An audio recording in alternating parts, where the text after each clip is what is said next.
स्वागतम. मी मोहसिन अहमद खान PBN 7 न्यूजच्या विशेष बातमीपत्रात आपलं स्वागत करतो. नमस्कार. PBN 7च्या या सत्रात मी मोहसिन अहमद खान आपलं स्वागत करतो. आज परभणी शहरामध्ये मुस्लिम समाजाची शैक्षणिक परिस्थिती व मुस्लिम समाजाच्या तरुणामध्ये वाढत असलेलं व्यसनाचं प्रमाण याविषयी जनजागृती करण्यासाठी राष्ट्रीय स्तरावरील एक समिती परभणीत आली होती. या समितीचा कार्यक्रम परभणी शहरातील सभागृह नेते सय्यद समी उर्फ माजुलाला यांच्या तैयबा मेन्शन या निवासस्थानी संपन्न झाला. हा कार्यक्रम मौलाना अय्यूब भडकली साहेब यांच्या अध्यक्षतेमध्ये संपन्न झाला. सर्वप्रथम आपण परिचय करून घ्या की मौलानाचा काय परिचय आहे. आपल्यासोबत आहेत परभणी शहरातील मौलाना ज़हीर अब्बास साहेब. ज़हीर अब्बास साहब, मौलाना का क्या तारुफ है? हज़रत मौलाना मोहम्मद अय्यूब साहब नदवी भटकली ये ऐसी शख्सियत है जो हिंदुस्तान में नहीं बल्कि बैरून ममालिक के अंदर में भी हज़रत की नुमाया कारकर्दगी है. हज़रत को आलम इस्लाम की मशहूर शख्सियत कहा जाता है. खादिम मिल्लत, खादिमुल मसाजिद वल मदारिस, हज़रत के बहुत सारे काम हैं. और सबसे बड़ी बात है कि काफ़ी लोगों ने कहा है कि उलमा इकराम को तो हमने बहुत देखा है, लेकिन ऐसी शख्सियत हमारे नज़रों से नहीं गुजरी है. ये इस ज़माने के मुहियुस सुन्ना हज़रत मौलाना मोहम्मद अय्यूब साहब नदवी भटकली दामत बरकातुम है, जो जमीयतुस सुन्ना तालीमिया वल खैरिया अल हिंद के सदर मुदर्रिस भी हैं. और कई मदारिस आपके ज़ेर सरपरस्ती चलते हैं. कई आलिमात, कई उलमा आपसे फ़ारिग हुए, कई हुफ़ाज़ फ़ारिग हुए. 60 मदरसे ख़ुद आपके अपने हैं और जिसमें कॉलेजेस वगैरह भी है. और असरी उलूम के अंदर में भी बहुत सारे मदारिस आपके ज़ेर निगरानी चलते हैं. और मैं समझता हूँ अल्हम्दुलिल्लाह सुम्मा अल्हम्दुलिल्लाह सबसे ज़्यादा काम अगर किसी ने इस हिंदुस्तान के अंदर में देहातों के अंदर में सबसे ज़्यादा किया है मसाजिद और मदारिस की लाइन से, वो हज़रत की शख्सियत है. अशा एक प्रमुख व्यक्तीसोबत आज आपण बोलणार आहोत. त्यांना आपण विचारूया या कार्यक्रमाविषयी. अस्सलाम वालेकुम. आपका PBN 7 न्यूज़ में आपका इस्तकबाल है. मौलाना, आज जो प्रोग्राम हुआ, आप जिस प्रोग्राम जिसे आपने लिया था, तो प्रोग्राम कैसा रहा? बिस्मिल्लाह अल्हम्दुलिल्लाह वस्सलातु वस्सलाम अला रसूलिल्लाह. आज बड़ी खुशी हुई कि ऐसे मौके पर मैं परभनी हाजिर हुआ कि यहाँ पर एक शानदार प्रोग्राम चल रहा था. मौजूद की दावत पर हाजिरी की तौफीक अल्लाह ने अता फरमाई. बड़ा अच्छा प्रोग्राम रहा. ऐसे प्रोग्राम होना चाहिए कि कौम को अवेयरनेस दिया जाए. बहुत से अवेयरनेस की ज़रूरत है. एक तालीमी अवेयरनेस है, सेहत का अवेयरनेस है, डिलीवरी का अवेयरनेस है, क्या कहते हैं पशना का कपिंग का अवेयरनेस है. हर बहुत सारे अवेयरनेस की ज़रूरत है. अलग अलग प्रोग्राम करने की ज़रूरत है. वो जो क्या कहते हैं हमारे जो मोहतरम बैठे हुए हैं करेंगे, फिक्र करेंगे तो अलग अलग अवेयरनेस से काम किया जा सकता है. आज मैं जो परभनी में तकरीबन आ रहा हूँ, 20 साल से आ रहा हूँ गालिबन शायद. और मैं खुशी बात की है कि परभनी के हज़रात माशाअल्लाह अच्छे लोग हैं, नेक लोग हैं, ईमानदार हैं, दीनदार भी हैं और दिन की फ़िक्रें भी हैं. यहाँ पर माशाअल्लाह बहुत कदीम ज़माने से मदारिस जारी हैं. गालिबन शुक्र हमारा अल्हम्दुलिल्लाह हमारी तरफ से. यहाँ पर पहले मदारिस के 4 मदरसे थे, अब तो अल्हम्दुलिल्लाह 3 मदरसे चल रहे हैं. हमारे ज़हीर अब्बास साहब चला रहे हैं, हमारे ईसा साहब भी चला रहे हैं और हमारे मिलिया के शौकत साहब भी चला रहे हैं. इतने हमारा ख़िला अंडर में चल रहे हैं और इंशाअल्लाह उम्मीद है कि इसमें और इजाफा भी हो सकता है. परभनी में तालीम मदारिस पहले से है और इंशाअल्लाह बढ़ने की उम्मीद है. हमारे मुस्लिम जो नौजवान हैं हुकूमत के इदारों में काम पर नहीं है. बताया कि सिर्फ 0.3% हमारे काम में है. हम किस तरह से इन मुस्लिम नौजवानों को काम पर लाएं, ये कोई बड़ा मुश्किल काम नहीं है. अब उसके लिए ज़रूरी है कि हमारे जैसे हमारे MP साहब बैठे हुए हैं, MLA बैठे हुए हैं, ये हज़रा अगर थोड़ी फ़िक्रें करेंगे तो इंशाअल्लाह बड़ा काम हो सकता है. सबसे पहला काम ये है कि आदमी हम जो तालिब इल्म हैं, हमें नहीं पता है कि उम्मत को क्या ज़रूरत है, क्या उम्मत को चाहिए, उसकी ज़रूरत है. अगर उनको हम तरकीब देंगे और उनको सुनाएंगे इसके फ़दाइल क्या हैं और आदमी ऐसे इतना ही काफ़ी नहीं है, आदमी बनता कैसे है, बनने के लिए क्या सहूलत चाहिए, क्या तालीम चाहिए, क्या निज़ाम चाहिए, गाइडिंग बोलते हैं उसको, गाइड करने के लिए दफ्तर चाहिए. आज उम्मत का बड़ा तबका है. मैं पूछता हूँ अक्सर लोगों से जो आपने पढ़ा है ना, तो तालीम हासिल की है, क्या आपको काम आ रही है? तो तकरीबन मैं कहता हूँ सोचता हूँ शायद 80% लोग बोलते हैं काम नहीं आ रही है. 80% लोग पढ़ते कुछ हैं और करते कुछ और हैं. हाँ, उलमा किराम भी एक ऐसी कौम है जो माशाअल्लाह पढ़ने के बाद कम से कम आधे लोग जो हैं अपनी लाइन रख सकते हैं, वरना अक्सर जो है लाइन बदल देते हैं. मैं दरख्वास्त करूँगा, माजूर आला दरख्वास्त करूँगा कि गाइड करने, बच्चों को गाइड करने के लिए अपने आदमी तय करें, बच्चों को गाइड करें। आपको अफसर बनना है, अस्पताल बनना है, एसपी बनना है, एसपी बनना है, अफसर बनना है, बनना है, कैसे बने, कैसे आखिर क्या कैसा आदमी आगे बढ़कर बन सकता है। हमारे जनाब अब्दुल कदीर साहब ने अपने कॉलेज में ये शुरू किया। शुरू करने के बाद वो आदमी लोगों को डॉक्टर बनाने में और दीगर असनाद लेने में कामयाब हुआ, इसमें फेल हो गया। वजह क्या हो गई? मुस्लिम बच्चों को पढ़ने का शौक ही नहीं है, वो कोई तरकीब नहीं दी गई पढ़ने की। जैसे आप जैसे हजरात स्कूलों में जाएं, कॉलेजों में जाएं, लोग तरकीब दिलाएं। ऐसे आप बता दें, हमें एमएलए ने एमपी होना, एमएलए होना बड़ी बड़ी बात नहीं है, कलेक्टर होना बड़ी बात है, डीएसपी होना बड़ी बात है। इससे कौन को फ़ायदा होगा? मुल्क फ़ायदा होगा। एमएलए एमपी रहते हैं, एक म्याद तक रहते हैं, 5 साल 10 साल तक रहते हैं। उससे अगर हम चाहते आसान नहीं होता, उनका हाथ में पावर का इतना पावर नहीं होता, इतना हाथ पावर जो है कलेक्टर के हाथ में होता है, डीएसपी के हाथ में होता है। तो तरकीब उनको दी जाए, उम्मत की खिदमत की फिक्र दिलाई जाए, उसके लिए जो है बाकायदा गाइडिंग को की जाए। और नीट की तैयारी होती है, नीट की तैयारी करने के बाद आदमी जो है डॉक्टर बन जाए, तो उनको तैयारी कराई जाए। इस सिलसिले में काम हो रहा है हिंदुस्तान में, बहुत कम हो रहा है। कौन काम कर रहे हैं? आसाम में काम कर रहे हैं बदरुद्दीन अजमल काम कर रहे हैं, और बॉम्बे में भी गालिबन इस तरह का काम हमारे हाजी अशफाक भाई कर रहे हैं। ये 2 काम मुझे इल्म है काम करने वालों का, और भी और किसी का मुझे इल्म नहीं है। और जगह हो रहा हो इस तरह के जो है उनका गाइडिंग और इस तरह की तैयारी करने का काम मुल्क के हर ज़िले में होना चाहिए, हर सूबे में नहीं होना चाहिए।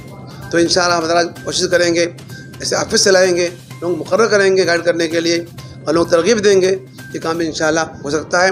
मैं जानता हूँ हुकूमत के जो है आज 29 शोबे हैं। कितने?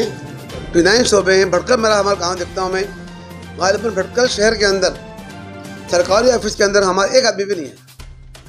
हालांकि भटकल तालीम बहुत आगे है, मैंने बताया आपको। उलमा बेशुमार, हुफ़्फ़ाज़ बेशुमार, डॉक्टर बेशुमार, इंजीनियर बेशुमार, सब बेशुमार हैं।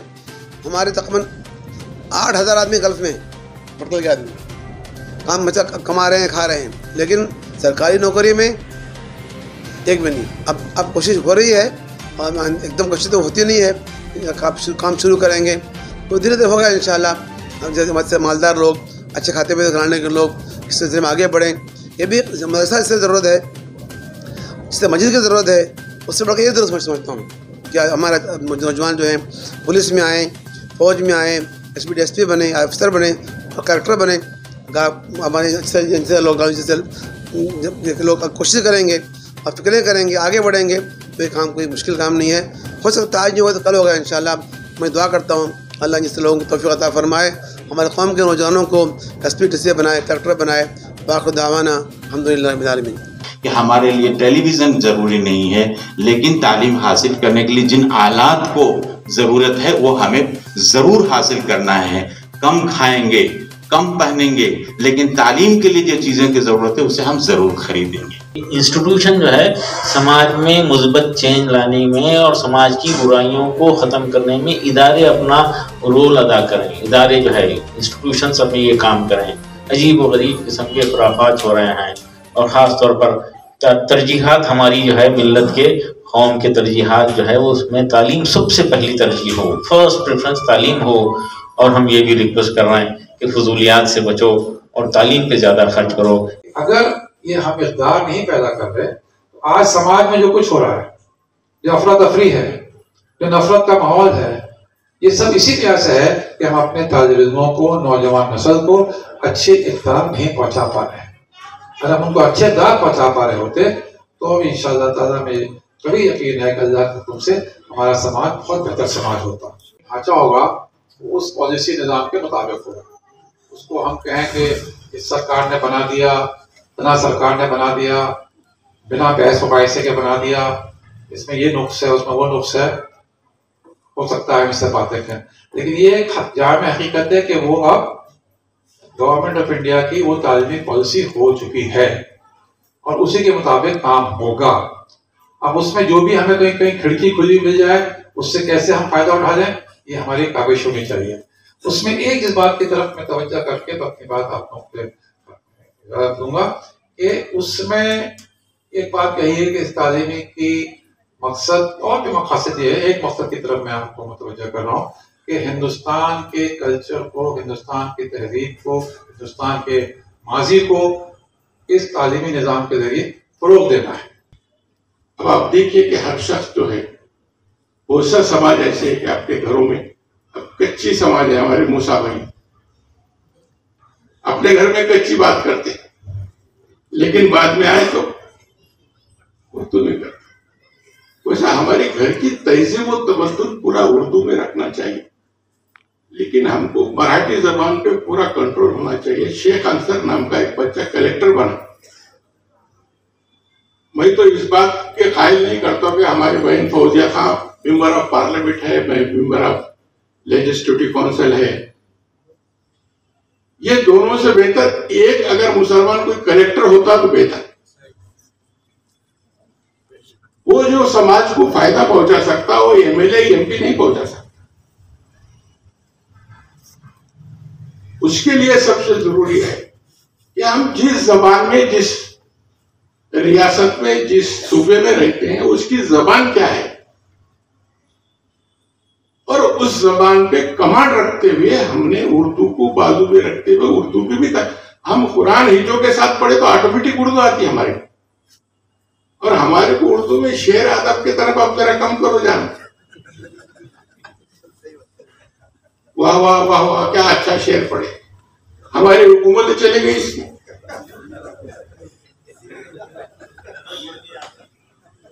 अब शेर मैं इस महफिल में अगर शोरा इकराम हुई तो माफी चाहता हूं, लेकिन मैं अपने ख्यालात का इजहार वाज़ेह तौर पे करना चाहता हूं।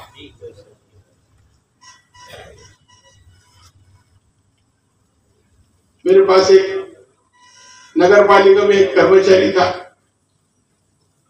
और मैं नगर पालिका में जब पहुंचा तो वो हमारे एक दूसरे कर्मचारी से वहां का जो नागरिक है झगड़े कर रहा था। तो मैं बोला भाई तू क्यों इससे झगड़ा कर रहा था? उन्हें मेरे को बोला बघा म्हणले साहेब यांनी माझ्या बापाचं नाव चूक लिहिलं आणि मला म्हणता 100 रुपयाचा पाऊंड आणा और नाव दुरुस्त करून घ्या, चूक याची है। उसका जो बोलने का अंदाज था मेरे को बड़ा अच्छा लगा और उसका मैं हाथ पकड़ के अंदर लाया, उसको बिठाया, बोला इसके बाप का नाम दुरुस्त करके लाके दे आए। बोला क्या नाम है तुम्हारा? बोला विलास हिवाड़े।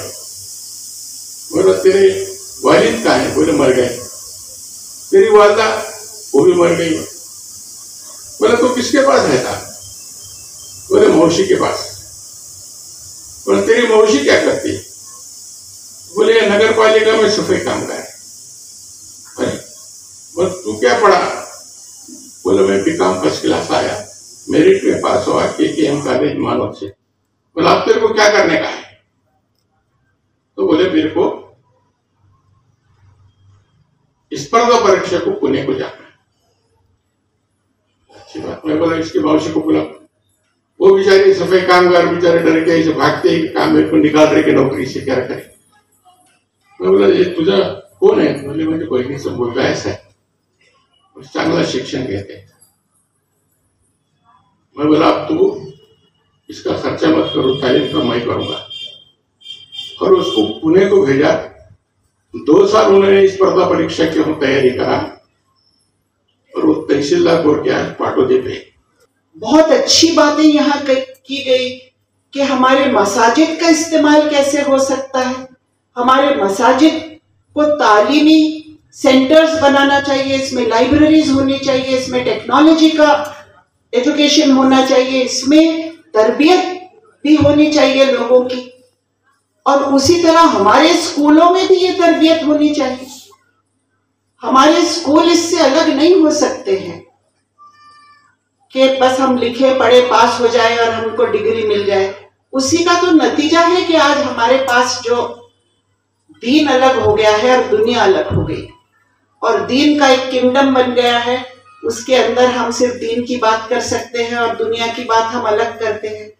ये फर्क खत्म होने की जरूरत है, ऐसा मुझे लगता है। और जब ये फर्क खत्म होगा तो ही हम टोटल सरेंडर करेंगे, जिसका जो मतलब है इस्लाम का। इस्लाम का लफ्जी मतलब जो है वो सरेंडर करना है, अपने आप को टोटल सबमिट कर देना है अल्लाह के हुक्म के लिए। और अल्लाह ने ये कहा भी है, या अय्युहल्लज़ीना आमनुत्तकुल्लाहा हक्का तुकातिही वला तमूतुन्ना इल्ला व अंतुम मुस्लिमून। अल्लाह ने कहा है कि ए लोगों जो ईमान लाए हैं, अल्लाह से डरो और ऐसा डरो जैसा कि अल्लाह का हक है। हम जो डर रहे हैं वो डर नहीं है, ऐसा डरो जैसा कि अल्लाह का हक है। और कभी ना मरो, उस लम्हा मत मरो जब तक तुम अल्लाह के जो है टोटल सरेंडर में हो। इसका मतलब जो है वो इतना आसान नहीं है जितना ऊपर से दिख रहा है। इसका मतलब ये है कि हर वक्त हर लम्हा हमने गलत काम से बचाना चाहिए खुद को, ताकि जिस लम्हे हम मर जाए उस वक्त हम सरेंडर्ड रहे अल्लाह के सामने। क्योंकि अगर हम अगले लम्हे मर जाते हैं और अगर हम उस एक्ट में मर जाते हैं कि जो हम झूठ बोल रहे हैं या गलत काम कर रहे हैं, तो फिर वो हमारी सारी जिंदगी की कमाई जो है, चाहे हम कुछ भी खर्च करें, वो सब खत्म हो जाएगी। क्योंकि हम ऐसी मौत हमको आएगी जो हम सरेंडर में नहीं। तो अल्लाह से हमें उस तरह डरना है जो जैसा अल्लाह का हक है। और अल्लाह का हक ये है कि हम टोटल सरेंडर हो जाए। और यही तालीम हमको अपने औलाद को देना है, अगले जनरेशन को देना है, चाहे असरी तालीम की तरह मीडियम से हो या दीनी तालीम से हो। उनको ये सीखना है कि हमेशा सच्चे रहें, हमेशा अच्छे रहें, हमेशा मामलात में सही रहें। तो इसके लिए हमको अपने स्कूल्स को इस्तेमाल करना चाहिए, अपने टीचर्स की तरबियत करनी चाहिए। ये हमारा कंसोलिडेशन है। मैं माजी लाला की जानिब से बल्कि तमाम शहरियान परभनी की जानिब से फिर एक बार आप तमाम का शुक्रिया अदा करता हूँ और अगली बार ये ख्वाहिश करता हूँ कि हमको नक्शे से ना किया जाए और हमको वक्त से मेहनत करना है। बहुत बहुत शुक्रिया। आणि याचबरोबर आजचं हे विशेष बातमीपत्र इथे संपलं।